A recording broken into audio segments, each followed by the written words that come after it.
Good morning to all. आज हम NEET के बारे में पूरी जानकारी जानेंगे। नीट के बारे में पूरी जानकारी, कहते हैं कि जानकारी आपके पास पूरी हो तो उस पे एक्शन लेना, उस चीज़ पर काम करना और उस गोल को अचीव करना आसान हो जाता है। मीन्स अगर आप नीट क्वालिफिकेशन करना चाहते हैं, डॉक्टर बनना चाहते हैं, तो आपके पास नीट की संपूर्ण जानकारी होनी चाहिए और आपको आपके गोल तक पहुंचाने में मैं आपका सपोर्ट करता हूं as a chemistry faculty by Naresh sir. तो हाय हेलो दोस्तों, आप सभी का स्वागत है। आज हम लेके आए हैं नीट की पूरी जानकारी। डॉक्टर बनने के लिए कौन सी प्रोसेस फॉलो करना होता है, आज आप जानेंगे कि नीट का एग्ज़ाम कैसे आपको डॉक्टर बना सकता है। तो चलिए शुरू करते हैं। नीट का फुल फॉर्म होता है national eligibility cum entrance test. ये एक क्वालिफाइंग एंट्रेंस है जो हमें एडमिशन दिलाता है एमबीबीएस और बीडीएस में। नीट का एग्ज़ाम दो लेवल पर होता है, NEET UG and NEET PG. NEET UG undergraduate course है जो आपको एमबीबीएस और बीडीएस में एडमिशन के लिए एंट्रेंस एग्ज़ाम है। नीट पीजी, एमएस और एमडी जैसे कोर्स के लिए एंट्रेंस टेस्ट होता है।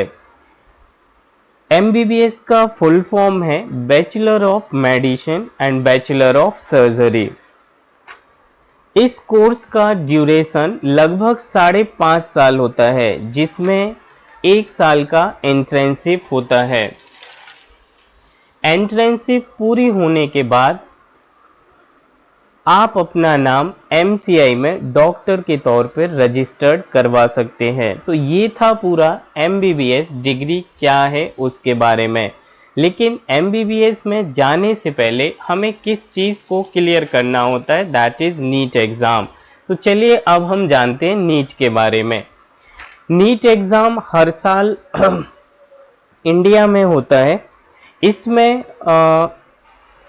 479 कॉलेज में एडमिशन के लिए ये एग्ज़ाम होता है।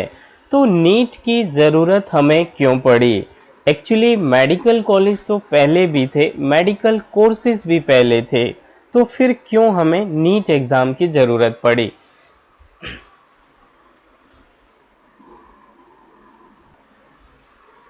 नीट की ज़रूरत क्यों पड़ी? नीट से पहले हमारे देश में लगभग 90 टेस्ट हुआ करते थे to get a medical college.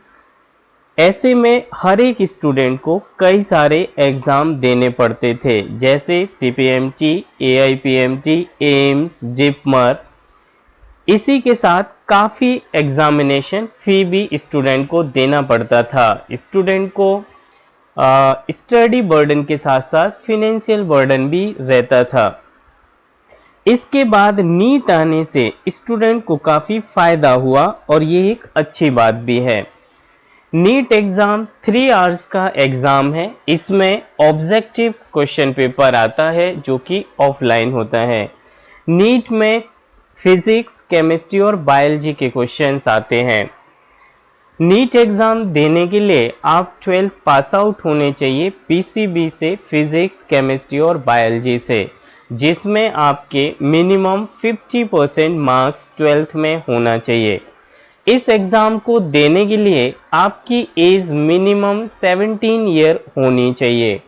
अगर आप वाकई में आप अपने आप को डॉक्टर्स के रूप में देखना चाहते हैं तो आपको 9th क्लास से ही प्रिपरेशन चालू कर देनी चाहिए।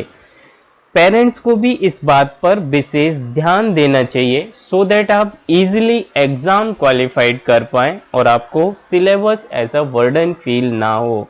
वैसे 11th और 12th से ये ट्रेंड ज़्यादा है, बट वो सारे बच्चे काफ़ी प्रेशर में रहते हैं। So it's better you should start your preparation from the 9th standard।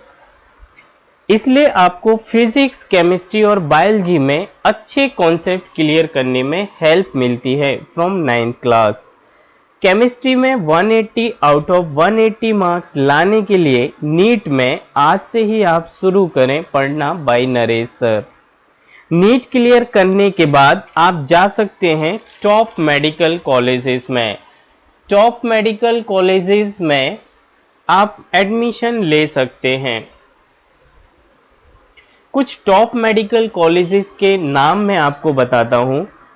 AIIMS all India institute of medical science new Delhi, arm force medical college Pune, lady Harding medical college new Delhi, Seth GS medical college Mumbai, Christian medical college Vellore, Maulana Azad medical college Delhi, institute of medical science Varanasi, King George medical university Lucknow.